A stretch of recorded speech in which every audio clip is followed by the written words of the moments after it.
Hey guys, Tearless here inside Guild Wars 2 Heart of Thorns. This is the final beta weekend, so I'm taking a look at all of the different professions and what they will be bringing in Heart of Thorns. Specifically in this video I will be looking at the Thief and what it brings with the elite specialization of the Daredevil. Now elite specializations are being given to all of the classes, and basically what they bring is they bring minor changes to the playstyle of the class.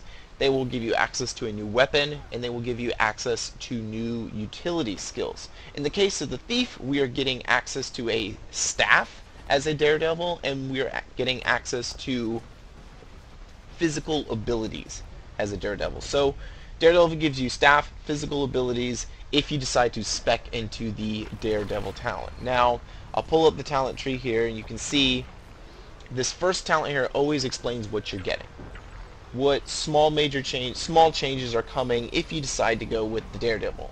In this case, physical supremacy. Gain access to the physical skill category, which are your new utility skills, and your maximum endurance threshold is increased. As you can see here, I have kind of triple bar for my endurance threshold. It's been increased, so that's nice. And that's going to play a lot into the final three talents here, which we will go through at the very end.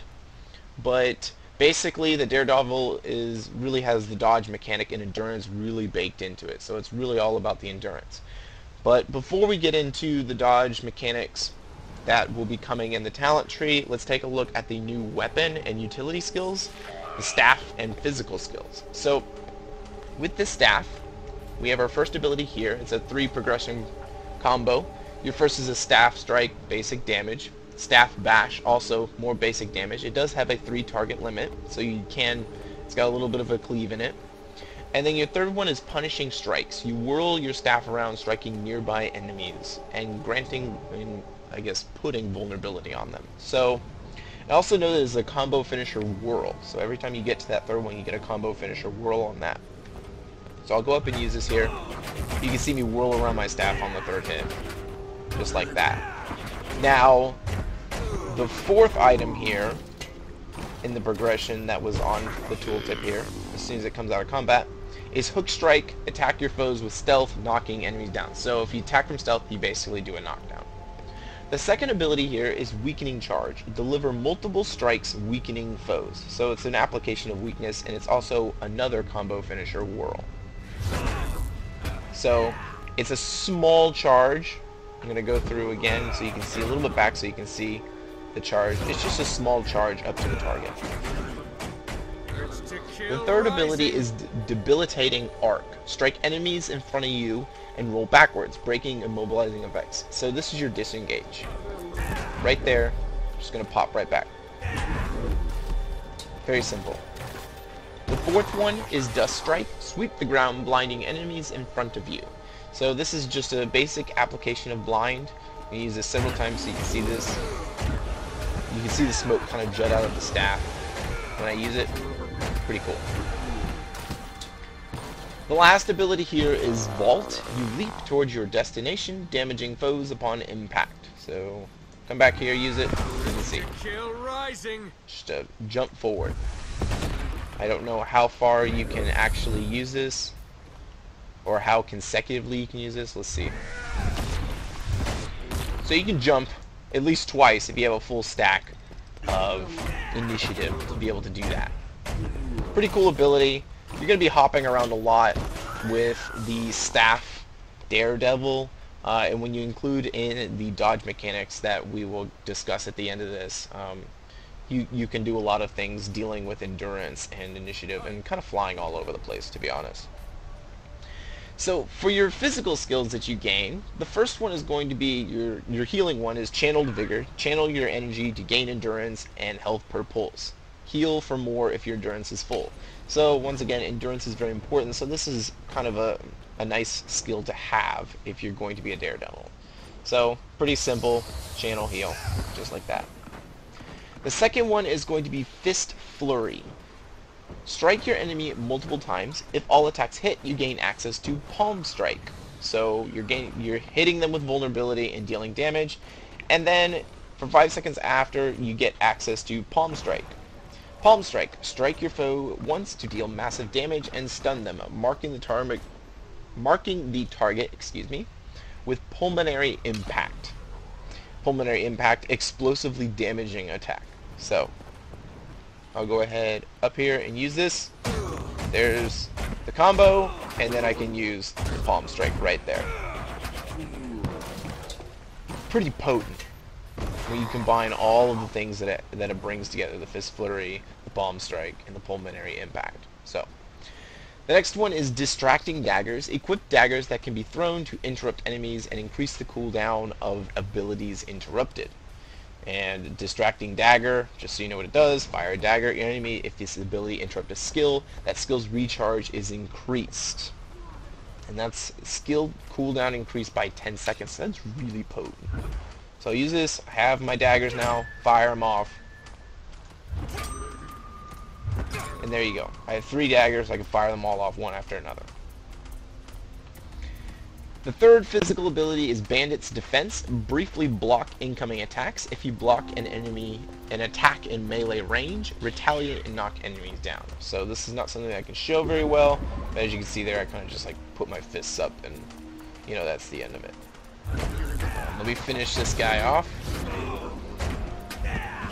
And we will take a look at the 4th physical skill. You're given 4 physical skills, 1 healing physical skill, and then an elite physical skill. So the last physical skill here is going to be impairing daggers, fling multiple immobilizing daggers at a single enemy. So deals damage, poison, slow, and immobilize, 900-yard range. Pretty decent. So we can even scoot back a little bit here.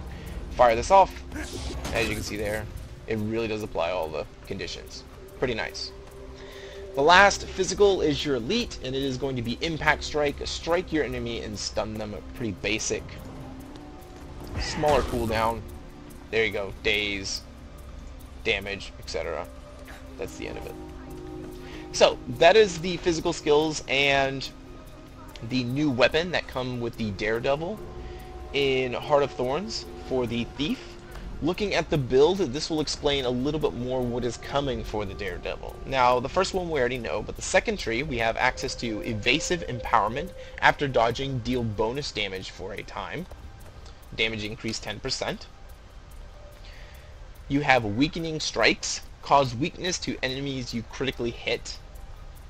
And then the third one is Brawler's Tenacity. Gain endurance when you first activate a physical skill. Physical skills have reduced cooldown.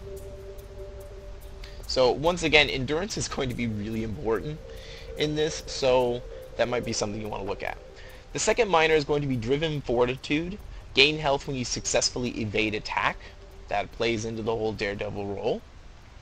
In the second tree, we have Staff Master. While wielding a staff, gain endurance for each initiative point spent. Deal bonus damage when your endurance is not full while wielding a staff. If you are going to be using a staff as a Daredevil, you don't have to. You can use any of your other weapons. You don't have to use a staff if you're a Daredevil. If you decide to use a staff as a Daredevil, this is going to be pretty good because once again, you want endurance to be built up a lot, and that'll become clear when we look at the final tree. So there's Escapist Absolution. This is the second one. Remove a condition whenever you evade an attack. And then the last one is going to be Impact Disruption. Enemies that you interrupt suffer pulmonary impact. Pulmonary impact cause a rupture that deals massive damage when this skill ends. This ability cannot critically hit. So we already saw that. I believe it was in one of the physical skills here down at the bottom. It does a lot of damage. So that is pulmonary impact for you. The third and final minor is Endurance Thief. Gain endurance when you successfully steal from an enemy. Endurance gain is 50. So as you can see, a lot of the Daredevil plays into endurance, and that is because of this final tree. So I'm going to look at this middle one here because I'm locked into combat at the moment, but we will look at the others. The first one is Unhindered Combatant. Your dodge ability is replaced with a long-range dash that removes inhibiting conditions and grants swiftness when you dodge. So I'm just going to use this here. You can see I have swiftness, and the dodge has changed. I kind of have a little dash here. That's what we gain from it. And I have a lot of swiftness. 17 seconds of swiftness is pretty good when you dodge. And then the endurance builds up. So you pretty much have a long pretty much can keep swiftness up indefinitely just from this, because your endurance will rebuild naturally by the time this depletes. So, pretty cool ability right there. Let me finish off this mob so that I can switch to the different talents. The second one you have here, or the one on top here, is going to be Lotus Training. Your dodge ability now uses Impaling Lotus, firing daggers at nearby enemies. Impaling Lotus, if you don't remember, it's pretty much like Impaling Daggers. Evade attacks and hurl damaging daggers, dealing multiple conditions to enemies. Bleeding, Torment, and Cripple. It's a little bit different. This one has Poison, Slow, and Immobilize. But somewhat the same. It's a combo finisher whirl, so your dodge is a whirl finisher if you choose this. So, let's go ahead and use this. As you can see right there, I'm applying conditions just from dodging. Pretty cool. Urge to kill rising. Definitely something worth looking into if you want to do that. So that is the damage component of what you have. You have the more evasive, then you have the damage component, and then the last one here is going to be Bounding Dodger. Your dodge ability is replaced by Bound, dealing damage to the area after evade. So one is more condition damage, one is more damage, and then the other one is strictly evasive maneuvers. So you're going to be able to choose between any one of them. So we'll take a look at this last one. Take a look at Bounding Dodger. You can see what it does. Lots of damage when I land. Just like that. Pretty cool. Really do like what they've changed on the Daredevil. It's fun, it's unique, it really plays into endurance. I don't think we've had a class or a profession before that really plays into endurance like this. And so overall everything kind of meshes well, and it should be pretty fun. I do wish the elite skill was a little bit more entertaining, but that is what we have for the elite skill. But that is everything for Daredevil in Guild Wars 2 Heart of Thorns. I hope you guys enjoy it. I've had fun playing on this. But otherwise, I will see you out there in Heart of Thorns. Tearless out.